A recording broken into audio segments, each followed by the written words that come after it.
বৰ্বৰ নাৰকীয় নিষ্ঠুৰ আৰু নৃশংস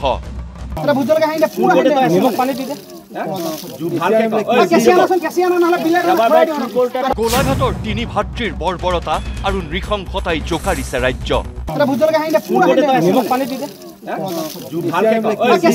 মোৰ ভতিজা ল'ৰা হয় গম পাইছে ইমান সৰু আমি ইমান বেয়া হয় যদি গালি দিওঁ কিন্তু সেইটো মাৰত আমি চাব নোৱাৰো মই মোবাইলত দেখি মই নিজে কান্দিছো কিয় ইমান মাৰিছে যদি ৰাজু শ্ৰেষ্ঠই গুৰ দিয়ালৈকে আহিব মোবাইলত তাৰ ঘৈণীয়েকে কি কৈছে যে সেইটোক নদীত পেলাই দিয়ে 4 দিনৰ পিছতো কিয় গ্ৰেপ্তাৰ নহল আছু নেতা শশাংক শ্ৰেষ্ঠ বিজেপি নেতা ৰাজু শ্ৰেষ্ঠ আৰু শিক্ষক ৰঞ্জিত শ্ৰেষ্ঠ তিনি হাই প্ৰফাইল ভাতৃৰ নাৰকীয় কাণ্ডক লৈ জ্বলিছে গোলাঘাটৰ ৰেংমা গ্ৰাম ৰাজু শ্ৰেষ্ঠ গ্ৰেপ্তাৰ কৰক শশাংক শ্ৰেষ্ঠ গ্ৰেপ্তাৰ কৰক ৰঞ্জিত শ্ৰেষ্ঠ গ্ৰেপ্তাৰ কৰক উই ৱান্ট জাষ্টিস ঘটনা আছিল 30 জুলাইৰ ধনশিৰি সমজিলাৰ আছুৰ সভাপতি শশাংক শ্ৰেষ্ঠই ঘৰৰ পৰাই উঠাই লৈ গৈছিল এগৰাকী 17 বছৰীয়া কিশোৰক অভিযোগ আছিল ৰাজু শ্ৰেষ্ঠই চৰকাৰী মাটি দখল কৰি কৰা ৰবৰৰ বাগানৰ পৰা ৰবৰ গছৰ পুলি চুৰি কৰাৰ সেই সন্দেহতেই ধৰি বান্ধিনি অন কেমেৰা কিশোৰ আৰু যুৱকক দিয়া হল বৰ্বৰ তালিবানী শাস্তি তাত পুলিচো আছিলে দলং এখন আছে মানে দয়াং নদী বুলি কয় দলংখনৰ কিনাৰত আমাৰ বৰপথাৰৰ ওচি আছে এতিয়া মৃত্যুৰে যুঁজিছে দুই কিশোৰ যুৱকে আৰক্ষীৰ সন্মুখতেই দীঘল গাঞ্জাৰ গেলাবিল দলঙৰ সমীপত অতি নৃশংসতাৰে আক্ৰমণ কৰে এটি কিশোৰ আৰু এই যুৱকজনক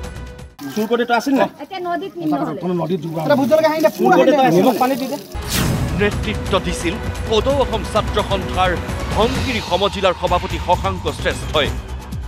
লগত আছিল সদৌ অসম গোৰ্খা সন্মিলনৰ সম্পাদক তথা বিজেপি নেতা আৰু কোটিপতি ঠিকাদাৰ ৰাজু শ্ৰেষ্ঠ আছিল আনজন ভাতৃ শিক্ষকৰ নামত কলংক তৃতীয়টো দানৱ ৰঞ্জিত শ্ৰেষ্ঠ জনচক্ষুৰ সন্মুখতেই কিদৰে দানৱীয় অত্যাচাৰ চলিছিল চাওক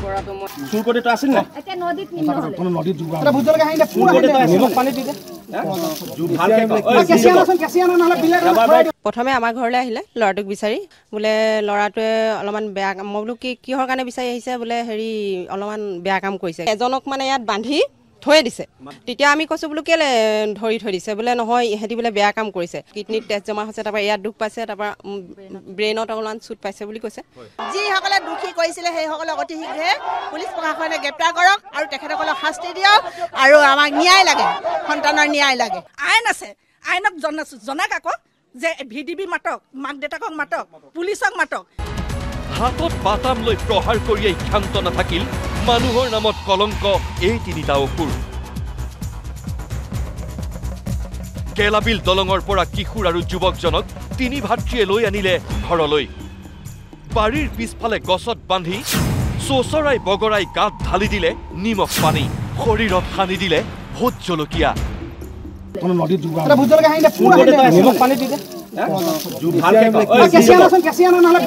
কিমান নৃশংস হ'ব পাৰে এই তিনিটা দানৱ কল্পনা কৰকচোন 10টা মানত মাক আৰু মই গৈছো তেতিয়া মানে গছত বান্ধি থোৱা অৱস্থাতহে পাইছো ইতিমধ্যে মাৰি নিমখ জলকীয়া হানি শেষ আমি সেইখিনি নেদেখিলোৱে সৌপথাৰ সমজিলাবাসী হিচাপে আমি অত্যন্ত মানে লাজ অনুভৱ কৰিছোঁ মূল নায়ক ৰাজু শ্ৰেষ্ঠ হৈছে এজন গোৰ্খা সম্প্ৰদায়ৰ গোৰ্খা সন্মিলনৰ সম্পাদকৰ দায়িত্বত আছে আৰু শশাংক শ্ৰেষ্ঠ বুলি কোৱাজন হৈছে সদৌ অসম ছাত্ৰ সন্থা সৌপথাৰ সমজিলাৰ সভাপতি পদত আছে দুটা গুৰুত্বপূৰ্ণ দায়িত্ব আছে আৰু তেখেতলোকে তিনিজনে ককাই ভাই এজন ৰঞ্জিত শ্ৰেষ্ঠ বুলি কয় তেখেত এজন খেলৰ শিক্ষক নেকি শিক্ষক হয় তেখেতলোকে এনেকুৱা ধৰণৰ এটা অমানৱীয় কাৰ্য কৰিলে আমি এতিয়া কোৱা শুনা মতে মানে এই যুৱকজনক কোনোবাই ঘৰত বহি থকা বা উঠাই নি চুচৰাই উঠাই নি পানি যিটো ধৰণৰ নৃশংসতাৰে মানে নিমখ ছটিয়াই দিছে ভোট জলকীয়া সানিছে এই কথাটো মানে ক'বলৈ ভাষা নাই চূড়ান্ত সীমা অতিক্ৰম কৰিছে 30 জুলাইৰ পৰা 2 আগষ্ট পালেহি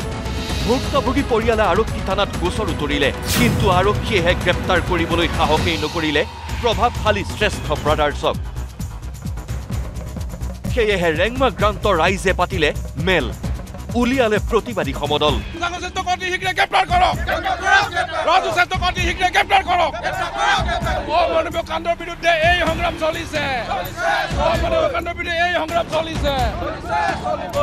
স্বতঃস্ফূৰ্তভাৱে বন্ধ থাকিল গেলাবিল চাৰিআলিৰ দোকান পোহাৰ। ৰাইজৰ এটাই দাবী, দৰিদ্ৰ কণমানি কিশোৰটি আৰু যুৱকজনৰ পৰিয়ালে ন্যায় পাবই লাগিব। আৰক্ষীয়ে নিজৰ দায়িত্ব কৰিবই লাগিব। অতি শীঘ্ৰেই গ্ৰেপ্তাৰ কৰক এই 3 কলংকিত ভাতৃক। কিন্তু সবতকৈ ডাঙৰ কথাটো হৈছে কি যে ইমান এটা মানে অমানৱীয় ঘটনা হৈ যোৱাৰ পিছতো আজি আৰক্ষী প্ৰশাসনে যিটো ধৰণৰ মানে নিষ্ক্ৰিয় ভূমিকা পালন কৰিছে সেইটো দুৰ্ভাগ্যজনক। এইটো মানে ৰাইজৰ কাৰণে এটা মানে অভিশাপ স্বৰূপ হৈ পৰিছে। আজি ৰাজু শ্ৰেষ্ঠ, আজি তেখেতৰ ভায়েক শশাংক শ্ৰেষ্ঠ আৰু তেখেতৰ আৰু এজন ককায়েক নে ভায়েক এই ৰঞ্জিত শ্ৰেষ্ঠ, সেই 3জন ককায়েক ভায়েক এই মুহূৰ্তলৈকে যে গ্ৰেপ্তাৰ কৰিব পৰা নাই, এইটো খুব এটা লজ্জাৰ বিষয়, পৰিতাপৰ বিষয়। যিকেইটা ল'ৰা বিচনাত ছটপটাই আছে, ৰাজু শ্ৰেষ্ঠ ক'ত লুকাই আছে? কিয় প্ৰশাসনে বিচাৰ কৰা নাই? প্ৰশাসন ক'ত আছে? প্ৰশাসনৰ সন্মুখত ল'ৰাকেইটাক ইমান মাৰিবলৈ অধিকাৰ ক'ত পালে? ৰাজুৱে আমাৰ ল'ৰাক ইমান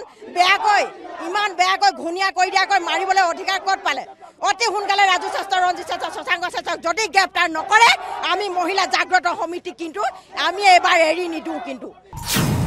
এতিয়া প্ৰশ্ন হয়, ক্ষমতাৰ প্ৰভাৱত হাৰি যাব নেকি শশাংক শ্ৰেষ্ঠ, ৰাজু শ্ৰেষ্ঠ আৰু ৰঞ্জিত শ্ৰেষ্ঠ? দুৰ্ভগীয়া দুখীয়া দৰিদ্ৰ পৰিয়ালকেইটাই সঁচাকৈয়ে ন্যায় পাবনে? নে সভ্য সমাজত ঘটিয়াই থাকিব এনেবোৰ বৰ্বৰ, নৃশংস আৰু তালিবানী কাণ্ড?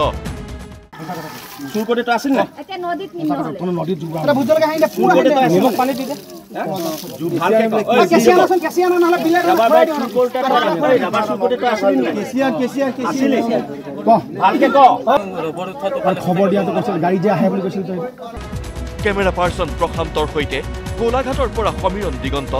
News live.